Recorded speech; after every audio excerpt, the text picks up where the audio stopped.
Ustaz.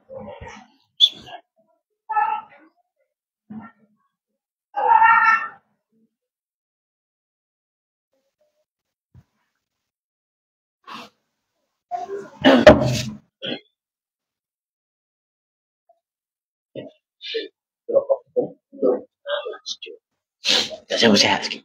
Allah ya.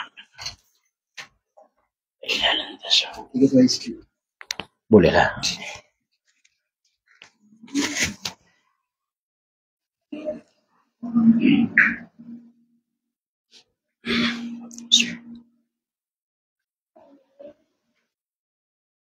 Assalamualaikum warahmatullahi wabarakatuh. Alhamdulillahilladzi arsala rasulahu bil huda wa dinil haqq liyuzhirahu 'ala ad-din kullihi walau karihal musyrikun. Asyhadu an la ilaha illallah wahdahu la syarika lah wa asyhadu anna Muhammadan 'abduhu wa rasuluh. Subhanaka la ilma lana illa ma 'allamtana innaka antal alimul hakim. Rabbi shrah li sadri wa yassir li amri wahlul 'uqdatam min lisani yafqahu qawli. Rabbana iftah bainana wa baina qaumina bil haqq wa anta khairul fatihin. Alhamdulillah summa alhamdulillah. Pertama-tama dan selama-lamanya marilah kita tidak lupa untuk senantiasa memanjatkan rasa syukur kita yang tidak terhingga kepada Allah Subhanahu wa taala. Lantaran pada malam ini sebagaimana biasa kita masih lagi diberikan kesempatan untuk kesekian kalinya menjadi hamba-hambanya yang taat, yang terus istiqamah. Mikrofon ni lain sikit gini.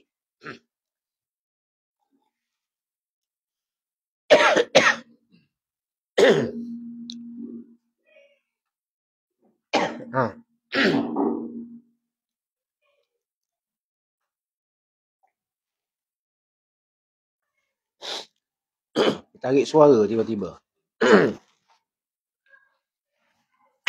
Guna boleh tak?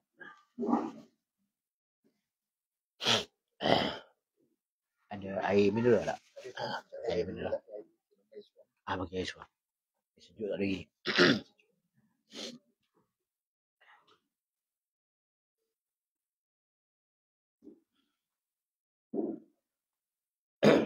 Okey, insya-Allah. Pasal mikrofon tu dia tarik terus. Suara. Alhamdulillah, summa alhamdulillah. Pertama-tamanya marilah sama-sama kita panjatkan rasa beruntung dan bertuahnya kita kerana masih lagi diberikan kesempatan pada malam untuk hadir ke surau melaksanakan solat maghrib berjamaah. Dan marilah sama-sama kita mengambil sedikit iktibar ataupun mengambil kesempatan ibrah dan pengajaran daripada kisah kehidupan para sahabat-sahabat Nabi ridwanullahu alaihim ajma'in sempena dengan kepulangan saya yang lebih kurang baru 2 minggu ya dari ziarah ke bumi Balkan. Tuan-tuan, bila saya sampai ke Bosnia Herzegovina ataupun di Sarajevo secara khususnya, tergambar di dalam benak fikiran saya, bahkan dalam ingatan kita khususnya, perang saudara dan juga pembunuhan etnik yang berlaku di bumi Bosnia dan Balkan khususnya pada tahun 1992 sehingga 1994. Saat itu saya kira tuan-tuan merasai dan juga menjiwainya bersama sebab saya kira kita sempat 1992. Saya masa tu tingkatan 6 ataupun tingkatan 5 lebih kurang. Dan berita perdana jam 8 malam diteruskan dengan berita dunia jam 10 malam. Almarhum Farid Emir kalau tak silap saya menangis teresak-esak apabila membacakan berita dan menayangkan video pembunuhan kejam umat Islam di Bosnia Herzegovina. Mungkin ada di kalangan tuan-tuan telah pun sampai ke sana sebelum daripada saya. Dan saya telah pun sampai baru-baru ini menjelajah 8 negara. Bermula dengan turun di Itali, kemudian terus ke Serbia, Kroatia, Slovenia, yang dahulunya dikenali dengan Republik Yugoslavia. Ya. Kemudian memasuki wilayah Bosnia Herzegovina dan diberikan gambaran bagaimana berlakunya perang oleh tour guide kami yang bernama Brother Kenan, orang Bosnia, anak salah seorang pejuang prajurit yang berada di medan hadapan. Beliau apabila menceritakan kisah peperangan itu, beliau agak emosi lah sikit ya. Sebab beliau melihat sendiri, umur dia 14-15 tahun. Dia tengok macam mana datuk, nenek dia disembelih, dibunuh, dibom, hancur lembu bandar.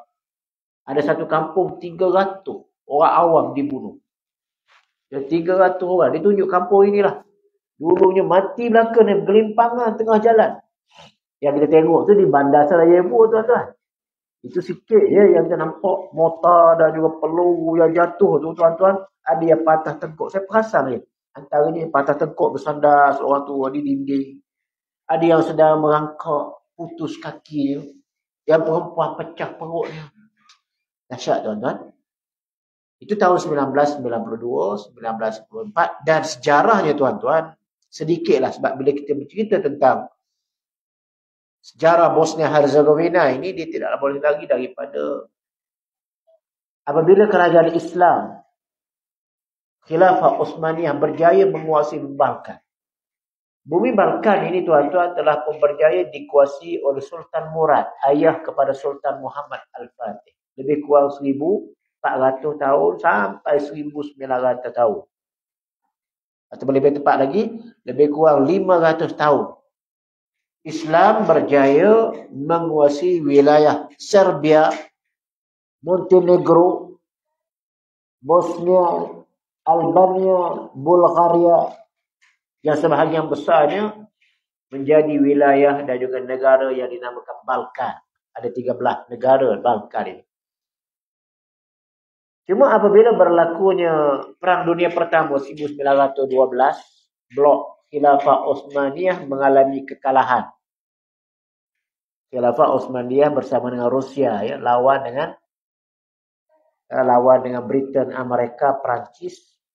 Kalau satu persatu wilayah Islam mula terlepas, khususnya di Balkan. 1400 sampai 1900 ya, Islam berkuasa. Dan saya tengok tembok-tembok di dinding kerajaan-kerajaan Islam, tembok besar di wilayah Balkan. Balkan itu tuan-tuan negara gunung ganang. Cantik tuan-tuan. Macam Eropah tuan-tuan. Pemandangan dia kalau kita pergi ke Austria, Poland ataupun Swiss, lebih kuat. Kecantikan air sungai dan juga air terjun. Balkan, Bosnia Herzegovina dikenali sebagai negara di bawah air. Maksudnya air terjun tuan-tuan, cantik syukurlah.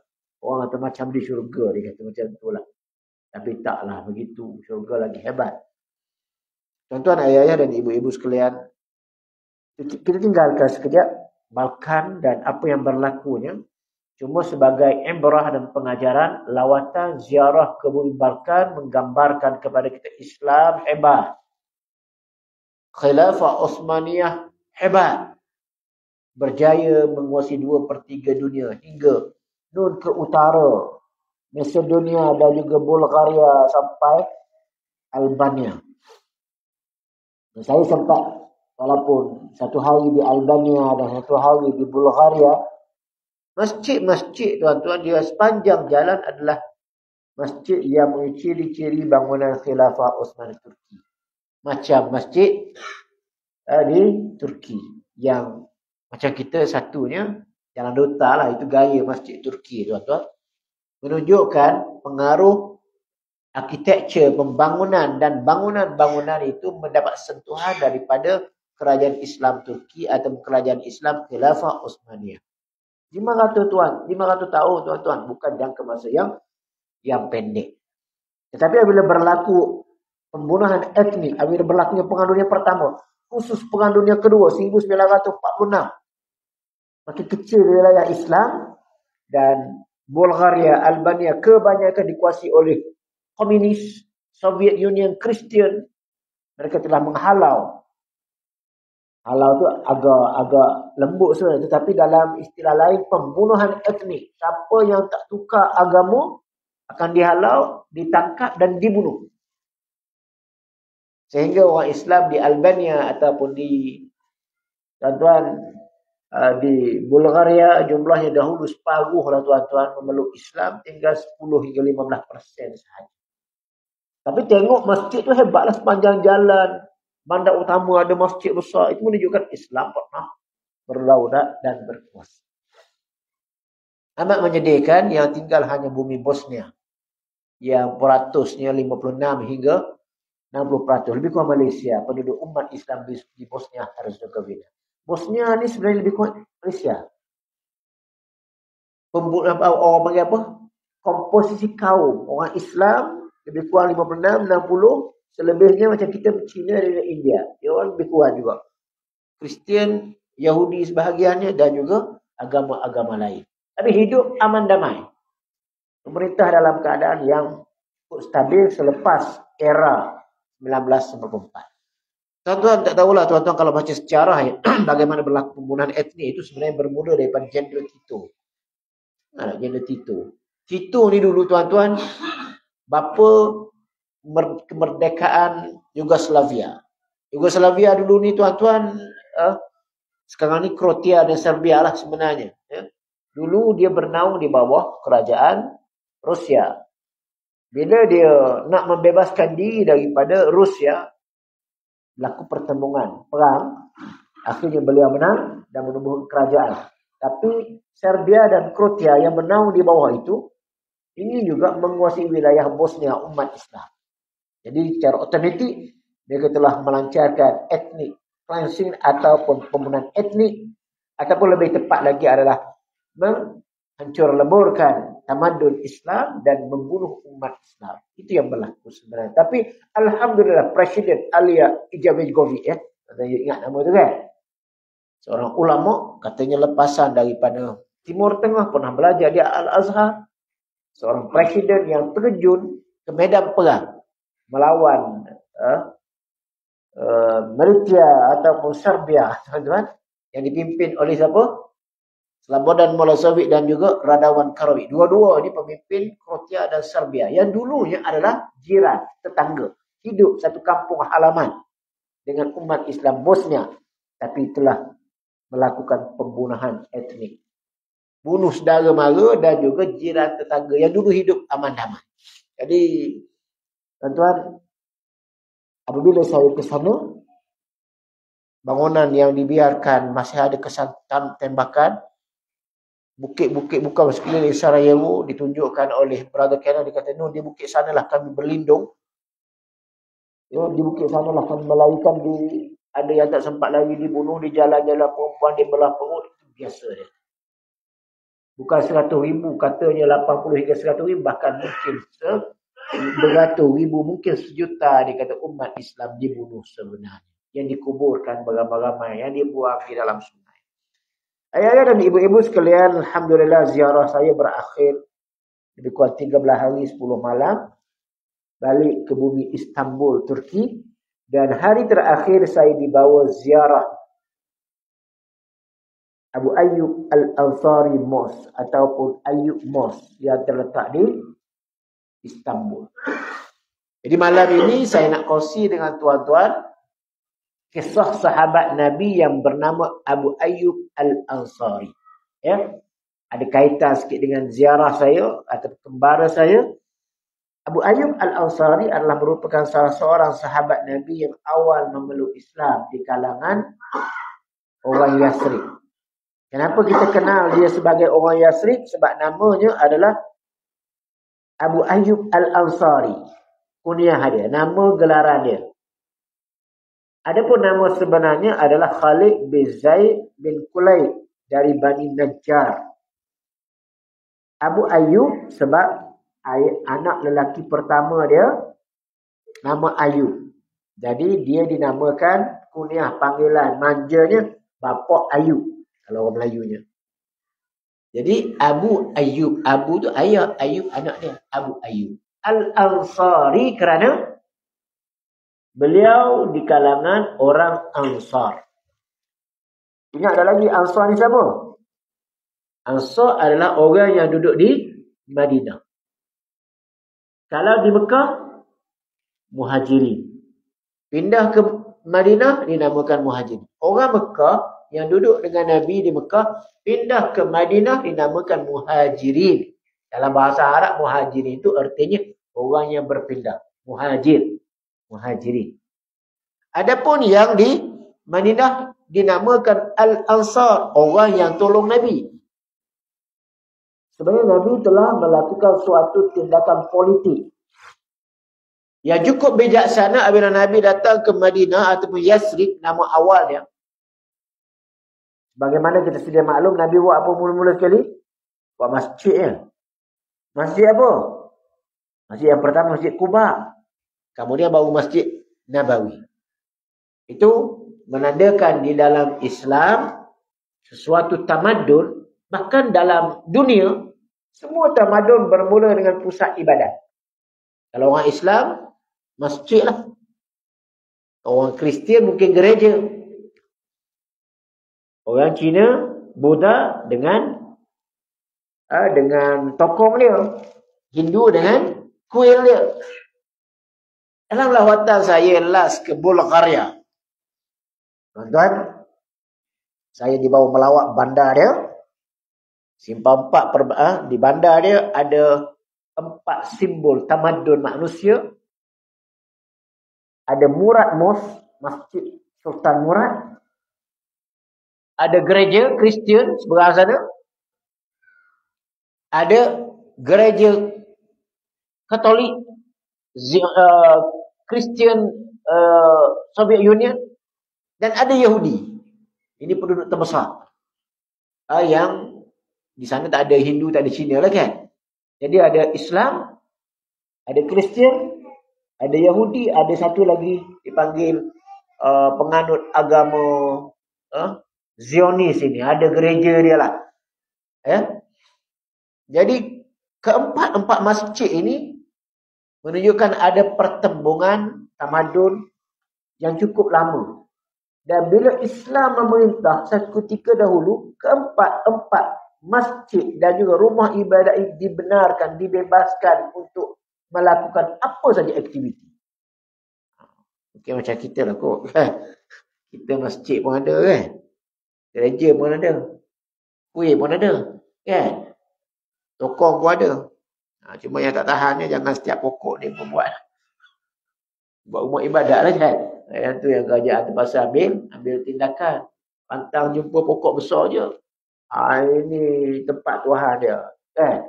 Jadi kerajaan terpaksa ambil tindakan. Pihak agama atau pihak berwajib, bakal sultan mengarahkan mana-mana tempat rumah ibadat yang diwinai tanah kerajaan ataupun yang reserve jalan tidak dibenarkan ataupun dibenarkan untuk dirobohkan. Itu orang Islam pun nak buat surau, pun ada gazet tempat tu dah. Ada lok masjid, ada lok surau, kena mohon. Bukan boleh buat suka-suka hati. Okay, balik kepada Abu Ayyub Al-Ansari, orang Ansar. Ansar apa arti dia? Orang yang bantu Nabi. Asalnya bila Nabi berpindah dari Mekah ke Madinah, Nabi buat masjid. Pertama sekali. Kenapa masjid? Masjid kesatuan ummah. Masjid menghimpunkan umat. Masjid sebagai pusat ibadat, pusat ilmu, pusat kebudayaan. Untuk Islam juga tidak. Agama lain macam itu juga. Ataupun dalam bahasa lain, adalah merupakan suatu tindakan agama-agama lain sama je tuan-tuan. Kita tak payah kata lah, Islam tu je. Tidak, agama lain lebih kurang juga. Yahudi contohnya. Mereka mengagungkan rumah ibadat mereka. Kristian sama lah. Datang siapa? Stanford Raffles ke Singapura. Dia buat apa? Gereja lah nombor 1. Portugis datang ke Malaysia. Bandar Melaka. Hingga hari ni ada gereja yang dinamakan dengan Formosa tu. Betul? Sama lah juga Francis Light di Pulau Pinang ataupun tuan-tuan pergi tengok di kota Kuala Lumpur kita, dataran Merdeka bukan sadap. Kita ada Masjid Jamik dan di sebelah ni ada gereja. Itu pertembungan, sama ada kita namakan pertembungan agama, budaya ataupun saraf. Perang saraf untuk semua agama untuk menyebar luaskan dakwah agama mereka. Muslimin dan muslimat sekalian, jadi Nabi sama juga bila masuk ke Madinah, Nabi buat masjid. Tindakan politik Nabi membina hubungan kemasyarakatan yang cukup erat. Nabi datang ke Madinah dan Nabi nampak orang Yahudi tak ramai. 30% je.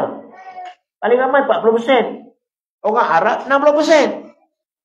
Jadi Nabi kata, pelik. Orang Arab berjaya dikuasai oleh Yahudi. Ekonomi dikuasai oleh Yahudi. Jadi Nabi kata, ini ada satu masalah ni. Rupanya, dua bangsa Arab terbesar, Aus dan Khazraj, bergaduh. Diprovok oleh Yahudi bergaduh. Perang siang malam pagi petang, beratus tahun.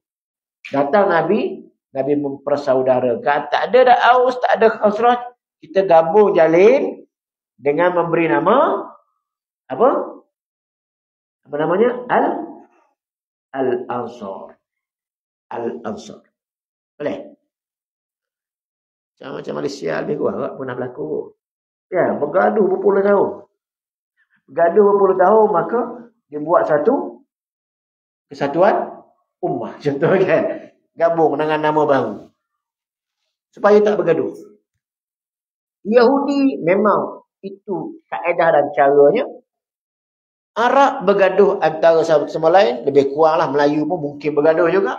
Caranya kembali kepada Islam, disatu padukan atas nama agama dan juga atas nama Islam. Balik kepada Abu Ayyub Al-Ansari. Jadi beliau di kalangan Al-Ansar. Al-Ansar itu apa? Asal dua puak, Aus Khazraj digabung jalin dengan nama baru iaitu Al-Ansar. Sebab apa Nabi gabungkan dua kaum ini? Sebab kalau tak digabungkan bergaduh je.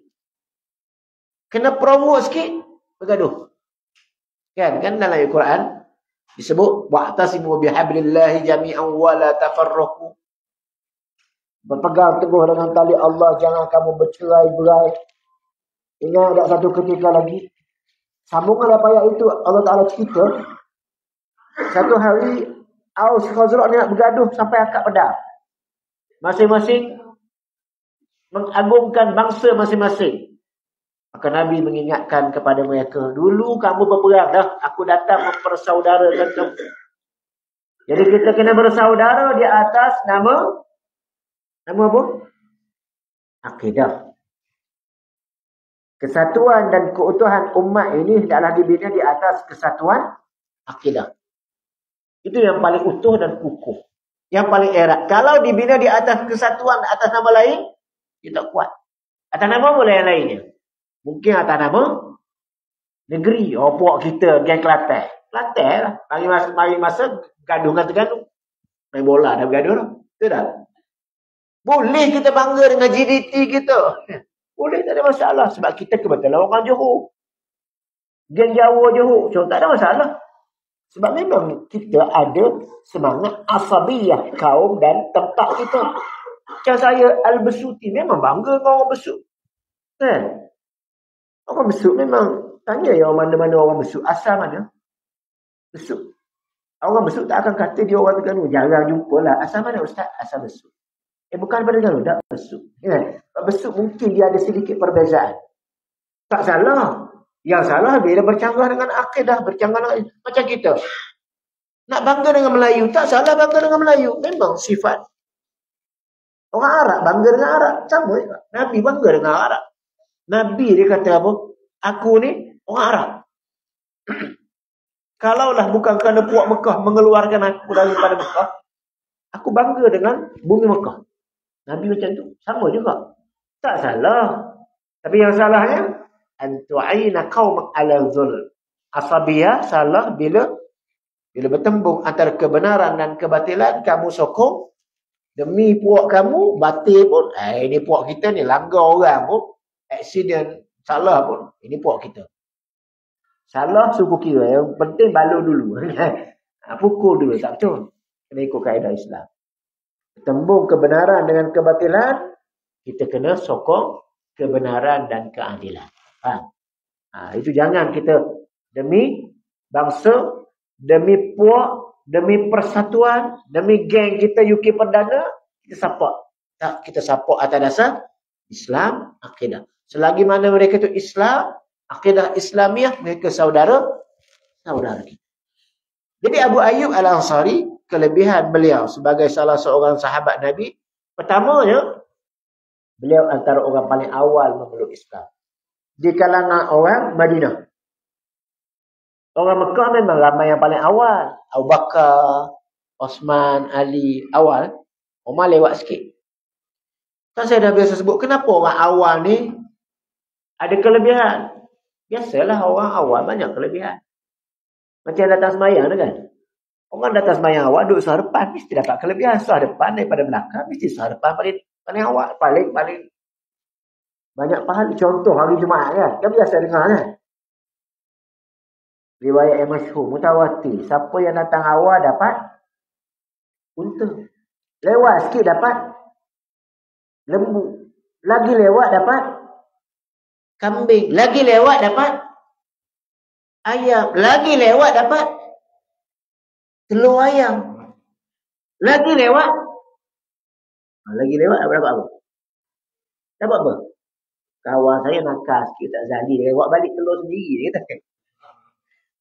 Lagi lewat nakal lagi. Nak beritahu je tak dapat apa-apa. Rugi kita datang dah lah sembahyang lambat hari Jumaat. Patut hari Jumaat paling awal ke surau, ke masjid. Kan? Kalau boleh iktikaf, habiskan baca surah Al-Kahfi. Ini kita orang azan kedua baru sampai. Tu imam di atas mimbar, ittaqullah. Kita dah iruk cendol lagi. Ada yang duk iruk cendol. Tu imam ittaqullah dah. Duduk pula belakang sekali dekat dengan kasut kita. Kasut kita kasut mahal. Kelak. Kasut kita kasut mahal. Kita jaga kasut kita. Assalamualaikum. Tu imam bagi salam tu. Terus bangun start motor lah. Tak sempat doa. Tak sempat apa. Betul tak? Rugilah kita. Ya.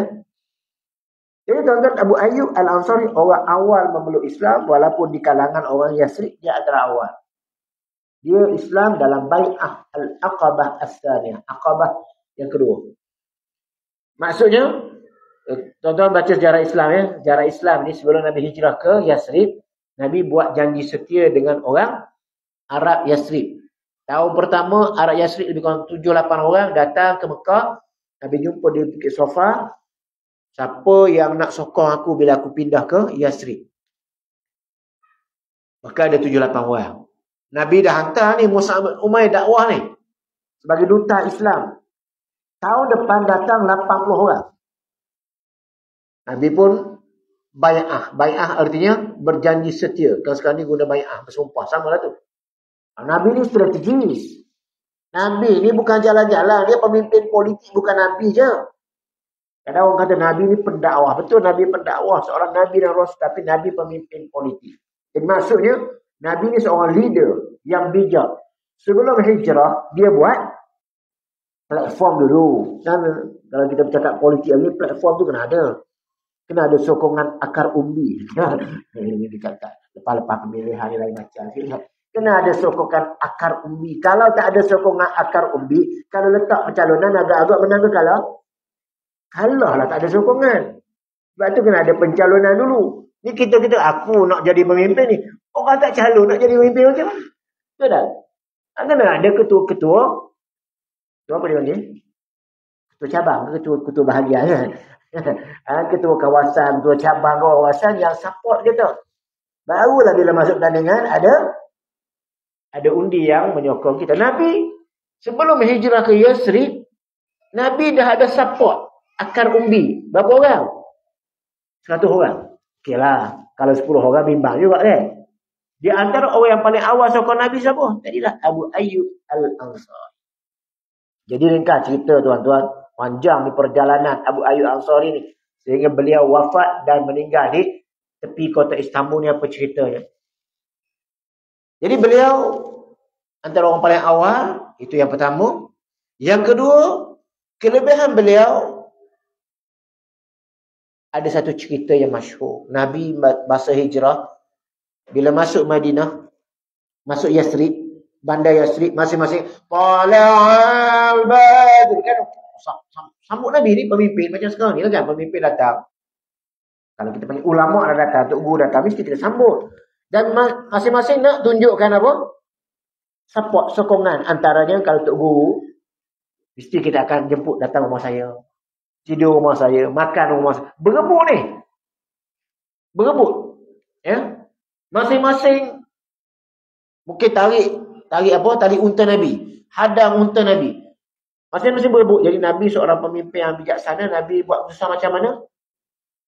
Lepaskan tali unta. Kata Nabi, khallu sabilah fa innaha ma'murah. Lepaskan tali unta. Jangan halang unta aku bergerak. Biar dia yang buat keputusan. Sebab dia bergerak atas arahan Allah. Ni unta ni, jalan pusing rumah siapa ni, akhirnya berhenti di depan rumah siapa? Abu Ayyub Al-Ansari. Abu Ayyub Al-Ansari ini memang sahabat yang hebat lah. Sebab unta Nabi diilhamkan oleh Allah berhenti depan rumah dia. Dan Allah Ta'ala pilih itu memang sesuai, paling sesuai lah. Rumah Ayyub Al-Ansari, rumah 2 tingkat. Mohon kaya lah tuan-tuan kalau pergi rumah kita, kalau rumah saya, contoh flat. Ataupun rumah teres dua bilik. Anak pula 8 orang nak duduk ada tamu kan. Hari ni tuan-tuan rumah flat, rumah apa? Banglo 2 tingkat. Ringkas ceritanya tuan-tuan. Jadi Abu Ayyub menjadi rumah kediaman Nabi. Selama berapa lama tuan-tuan tahu tak? Berapa lama Nabi duduk rumah Abu Ayyub? 7 bulan. Masya Allah. Kita dalam Islam ikram, hormat tetamu 3 hari je, sunat. Lepas 3 hari pandai-pandai cari hotel. Sampai 7 bulan, tuan-tuan. Masya Allah. Dan Nabi, tuan-tuan, dijamu dan diselia urusan kehidupan oleh Abu Ayyub first class. Mula-mula, bila Nabi datang, Abu Ayyub ni duduk ada master bedroom kat atas. Yang kita kan rumah kita master bedroom siap dengan tanda, tak mandi raya. Ya Rasulullah, kamu duduk atas ya Rasulullah.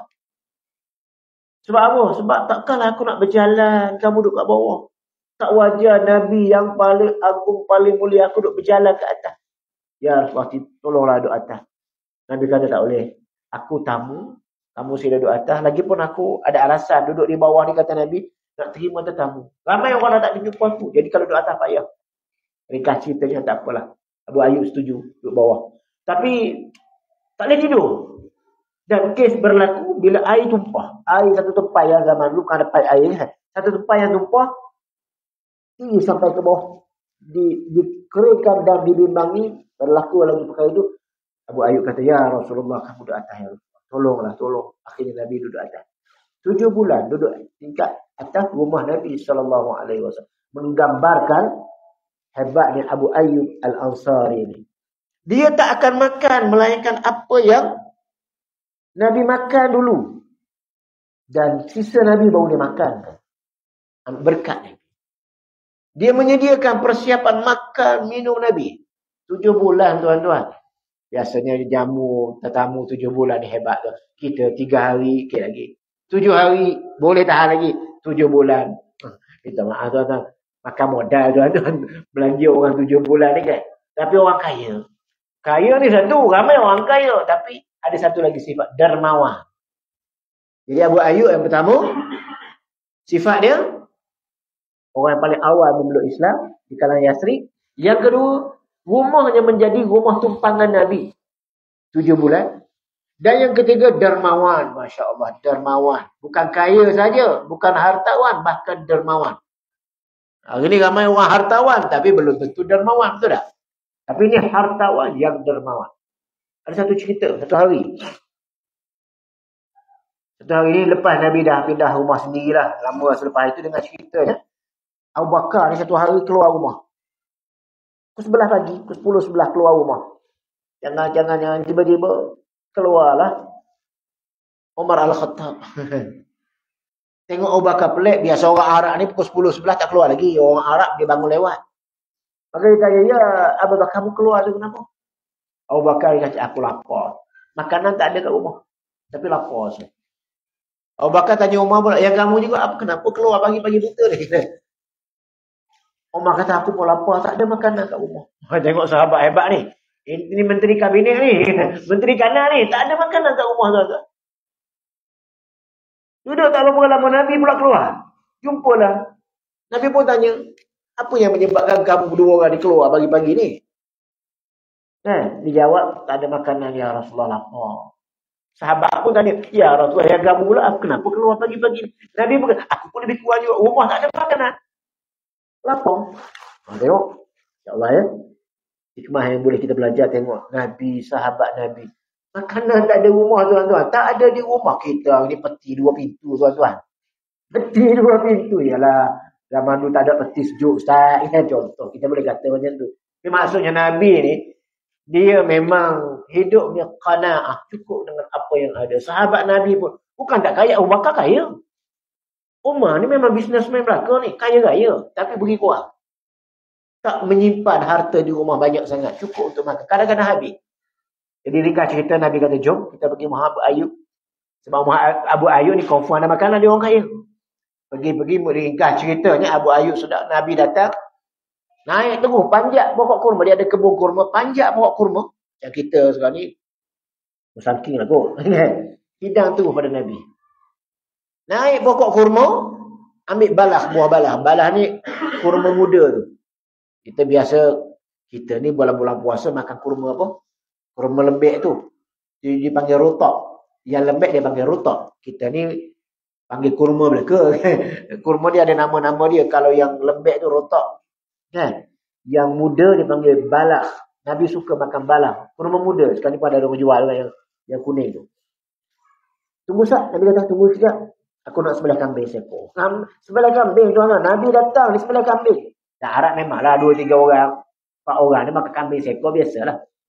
Sebelah kambing rekah ceritanya. Sebelah kambing. Maksudnya, Abu Ayyub Al-Ansari terhimpun dalam dirinya kebaikan-kebaikan yang banyak. Antaranya awal Islamnya. Yang kedua, rumahnya menjadi rumah Nabi buat tumpangan 7 bulan. Yang ketiga, seorang yang hartawan dan dermawan. Kelebihan-kelebihan beliau lain, Masya Allah, 150 hadis riwayat beliau riwayatkan. Maknanya beliau mendampingi Nabi. Belajar dengan Nabi hingga boleh jadi rawi hadis. Ya, boleh jadi rawi periwayat hadis. Kemudian ini dah panjang ceritanya tuan-tuan. Beliau ini diberi kelebihan umur yang panjang oleh Allah. Sahabat lain mungkin hidup zaman Umar je, zaman Ali, tetapi Abu Ayyub Al-Ansari hidup di zaman Nabi. Wafatnya Nabi hidup di zaman Abu Bakar, Umar, Osman, Ali sampai zaman Muawiyah bin Abu Sufyan. Tak pernah absent, tak pernah kecundang dia dalam menghadiri perang bersama Nabi di zaman sahabat sampailah di zaman Muawiyah. Cinta kepada syahid. Kaya ni, harta banyak. Tapi nak mencari syahid. Tapi tak mati-mati. Sampailah di zaman Muawiyah bin Abi Sufyan ada suatu delegasi untuk menyerang kota Constantinople. Ini masyhur. Contoh biasa dengar hadis yang Nabi SAW bersabda, "Satuftahul Constantiniyah. Wala ni'mal amiru amiruha wala ni'mal jaishu jaishuha." Akan dibuka, akan ditakluk kota Rom Timur, Constantinople. Mana kota Constantinople tu tuan-tuan? Istanbul tu lah. Dulu dunia tuan-tuan diperintah oleh 2 kuasa besar zaman Nabi. Zaman Mekah, zaman Madinah, Selangor dan Arab ni. Baru je menerima Islam, ada 2 kuasa besar.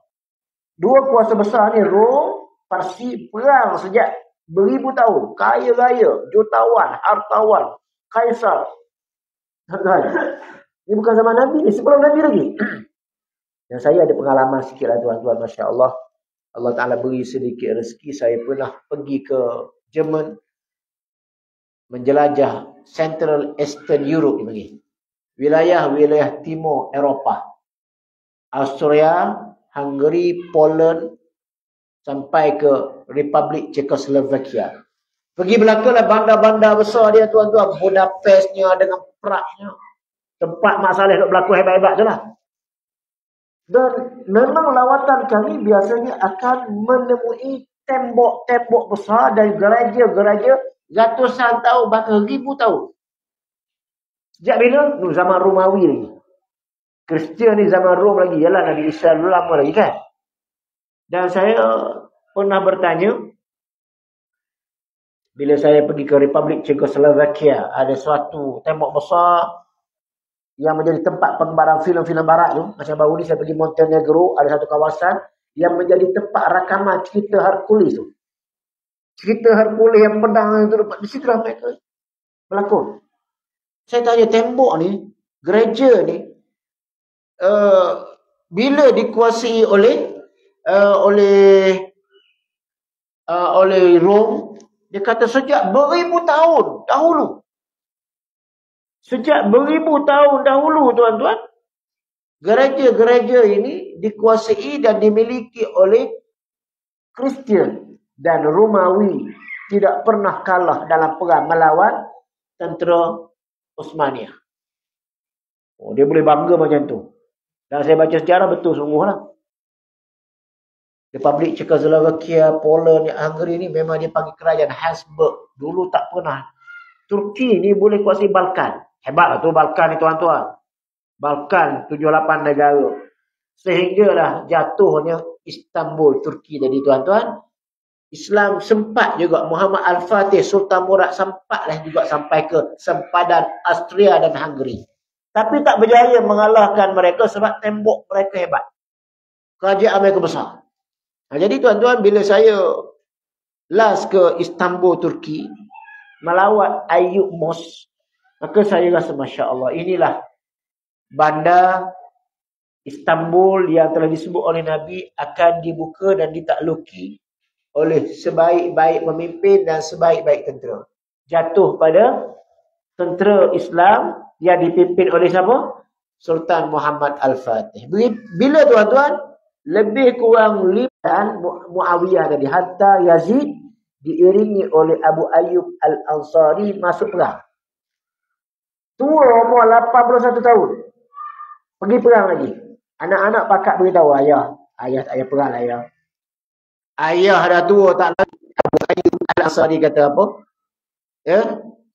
Abu Ayyub Al-Ansari sebut, aku mendengar Nabi menyebut akan dibuka kota Konstantinia dan sebaik-baik pemimpin adalah pemimpin yang menjatuhkan Konstantinopel dan sebaik-baik tentera. Aku nak jadi sebaik-baik tentera ni. Tapi Allah Ta'ala mentakdirkan memang beliau mati dalam perjalanan, kata dalam pelayaran, mati atas kapal. Dan beliau berwasiat masa saat sakit dia, Yazid bin Muawiyah, anak Muawiyah bin Abi Sufyan, khalifah Islam datang.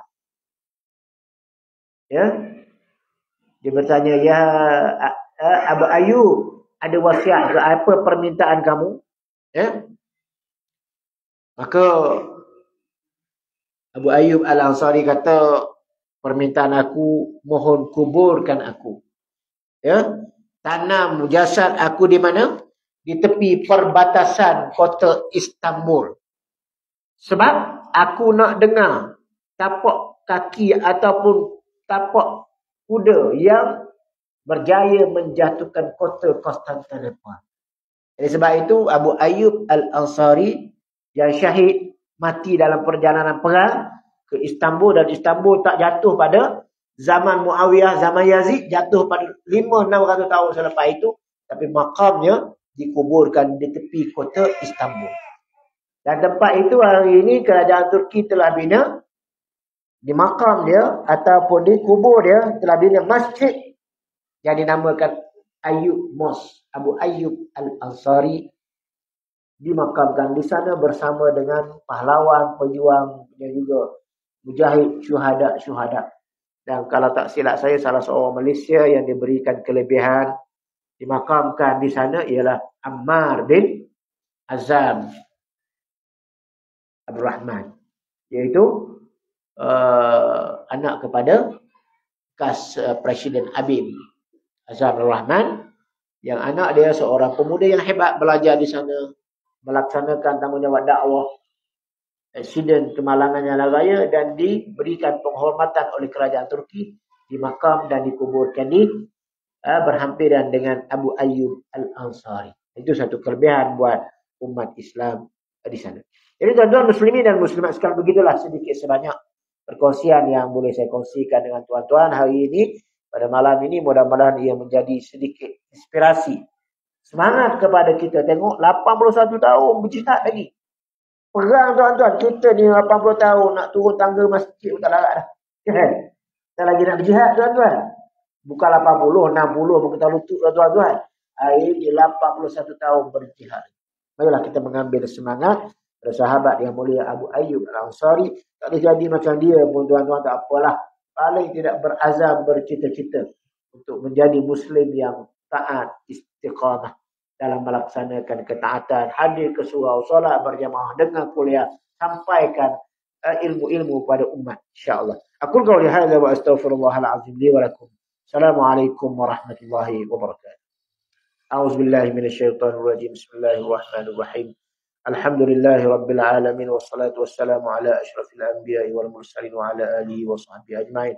Allahumma iftah alaina hikmataka wa anshur alaina min khazain rahmatika ya arhamar rahimin. Allahumma arinal haqqa haqqan warzuqna ittiba'ah wa arinal batila batilan warzuqna ijtinabah. Rabbana atina fid dunya hasanah wa fil akhirati hasanatan wa qina adzaban nar. Walhamdulillahi rabbil alamin. Taqabbalallahu minkum.